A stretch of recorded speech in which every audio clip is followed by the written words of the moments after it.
안녕하세요. 서른을 바라보고 있는 20대 후반의 여자입니다. 저한테 4년 정도 만난 연상의 남자친구가 있어요. 저나 남친이나 둘 다 결혼을 생각할 나이이기도 하고 조언 좀 구해보고자 사연 한번 보내봅니다. 남자친구는 저보다 3살 많고 저랑 잘 맞아요.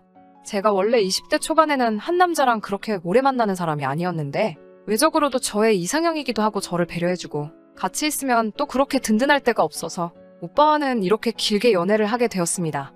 결혼 이야기가 나오기 전에도 저희 집안 행사에 오빠를 몇 번 데려간 적이 있는데 그때도 집안일도 잘 도와주고 집안 어른들께도 참 잘했어요. 저희 엄마도 오빠를 요즘 사람 같지 않게 경우가 바르다며 거의 사윗감으로 점찍기도 하셨어요. 만남을 계속해오다가 둘 사이에 결혼 이야기가 본격적으로 오가면서 한 가지 문제가 생긴 게 있는데 그것 때문에 사연 보내봤습니다. 남자친구 어머니가 가부장적인 아버지 때문에 옛날부터 많이 고생을 하셨다고 하더라고요. 지금은 아버님이 성격이 많이 누그러져 괜찮다고는 하는데 고생해온 어머니를 보고 자란 덕분에 항상 어머니한테 효도해야 한다는 생각을 가지고 있어요. 효도하는 게 잘못됐다는 게 아닙니다. 저도 저희 부모님한테 효도할 거고 자식이면 응당 부모님께 잘하는 건 당연한 일이지요. 하지만 제 기준으로 봤을 때 오빠의 어머니를 향한 마음이 조금 과한 것 같아서 문제예요. 결혼 이야기를 하다가 오빠가 갑자기 우리가 결혼하게 되면 앞으로 자기 월급의 반은 자기 어머니한테 용돈으로 드리고 싶다고 이야기를 꺼낸 적이 있어요. 오빠도 안정적인 직장에 다니고 있고 저도 남부럽지 않은 직장 가지고 살고 있거든요. 둘이 합치면 머리가 700이 조금 넘기 때문에 요즘 신혼부부치고는 적은 돈이 아니라고 생각합니다. 서로 나이에 비해 넉넉하게 벌고 있기 때문에 당연히 용돈을 드릴 수 있죠. 하지만 오빠 월급의 반은 너무 많다는 생각이 들어요. 제가 300 정도 벌고 오빠가 400 정도 벌거든요. 결혼을 하게 되면 저희 미래도 준비해야 되고 혹시 모를 일에 저금도 있어야 할 텐데 나중에 아이가 태어나게 되면 시어머니가 아이를 돌봐주시고 육아비로 그 정도 드리는 건 문제가 되지 않고 납득이라도 하겠어요. 그런데 아직 둘 사이에 아이가 있는 것도 아니고 결혼도 확정된 것이 아닌데 벌써부터 월급의 반을 어머니께 주겠다는 말을 통보하듯이 꼭 해야 하나 하는 생각이 들더라고요. 오빠가 효자인 건 연애 초반부터 대충 눈치를 채고 있었어요. 연애 초반에 오빠네 어머니와 여동생 이렇게 넷이서 밖에서 밥을 먹은 적이 있거든요. 어머니도 제가 불편하지 않게 많이 배려해 주셨고 오빠에게 이야기 들은 대로 정말 좋은 분인 것 같았어요.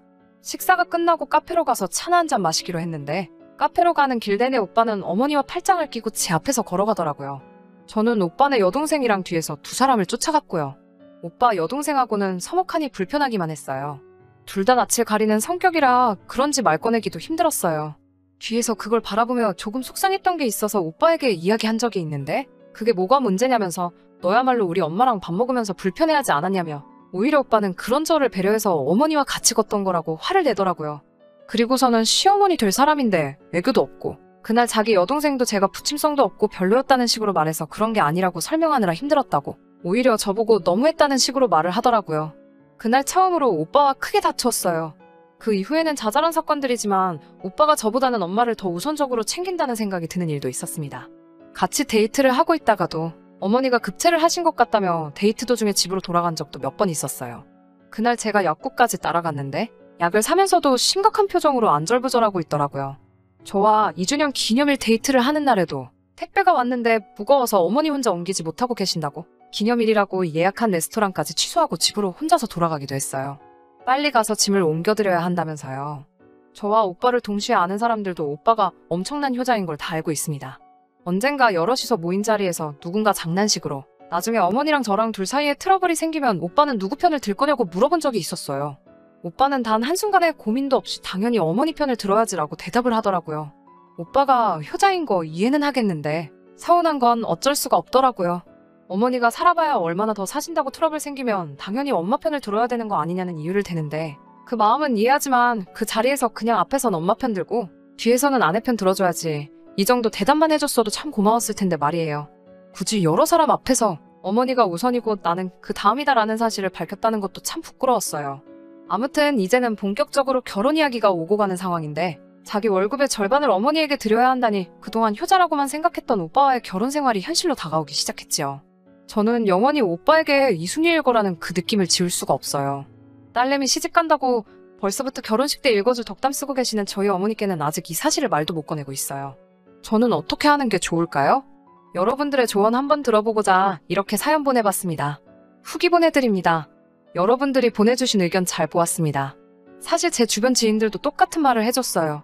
결혼하면 저만 힘들 거라 하는 사람들도 있고, 그와는 반대로 오빠가 효자인 것에 너무 크게 의미를 두지 말라고, 그만큼 자기 부모님한테 잘하는 사람이면 당연히 제 부모님께도 잘할 거라고 하는 사람도 있었어요.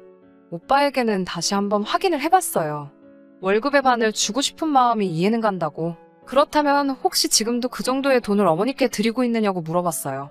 결혼식 때 어머니한테 지원 하나 받지 않겠다고 말한 게 생각이 나서 혹시나 하는 마음에 떠보듯이 꺼낸 말이었는데, 오빠는 지금은 아직 결혼을 하지 않았으니 앞으로 결혼 자금을 모아야 하기 때문에 어머니께 따로 드리고 있는 건 없다 하더라고요. 결혼 이야기가 나오면서 오빠가 모아둔 돈이 3천만 원이라는 사실을 알고 있었는데, 오빠 벌이로 모아놓은 돈치고는 조금 부족하다는 생각이 들었었거든요. 어이가 없었죠. 그제서야 오빠가 자기의 월급을 반이나 주겠다는 그 속셈이 너무도 뻔히 보였어요. 우리 둘이 결혼하게 되면 제가 벌어오는 돈도 전부 오빠의 수입에 추가가 되는 거라 생각하고 있는 거잖아요. 말인즉슨 결혼하면 돈을 둘이서 벌게 되니 제가 번 돈으로 생활비며 이것저것 전부 다 하고 자기가 번 돈으로는 이제서야 효도를 돈으로 하고 싶다는 거죠.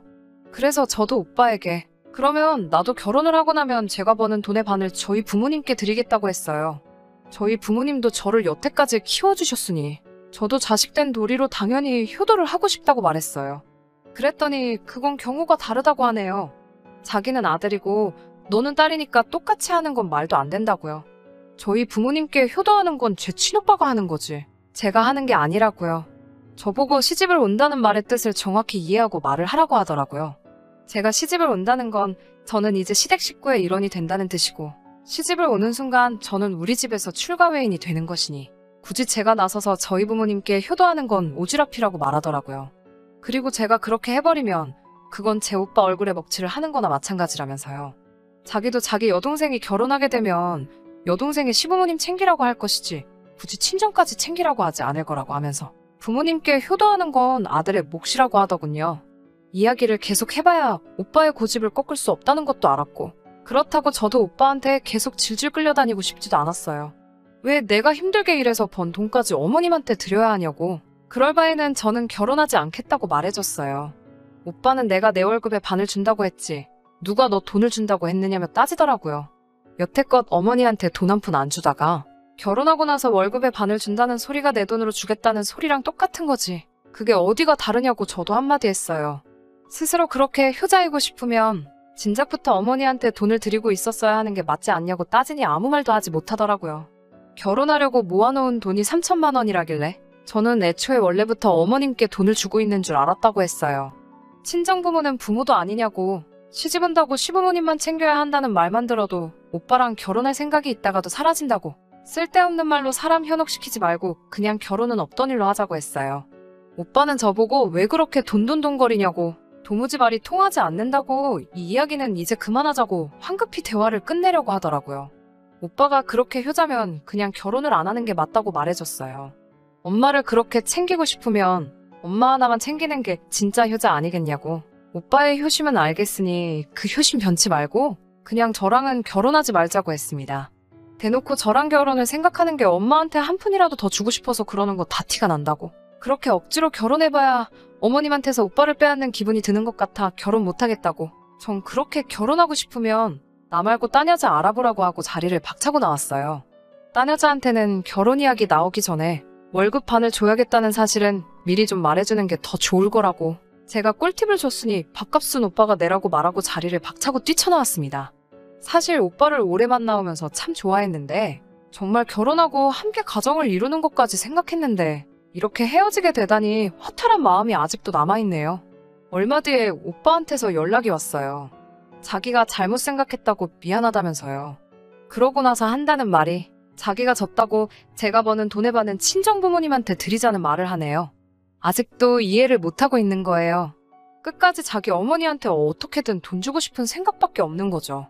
제 말은 효도를 하지 말자는 게 아니라 우리 형편의 상황이 되는 만큼만 효도를 하자는 건데 정신 못 차리고 끝까지 자기 월급의 절반을 드리겠다는 말에 진절머리가 나서 이제 진짜로 정말로 저한테 다시 만나자는 연락하지 말아달라고 부탁을 했어요.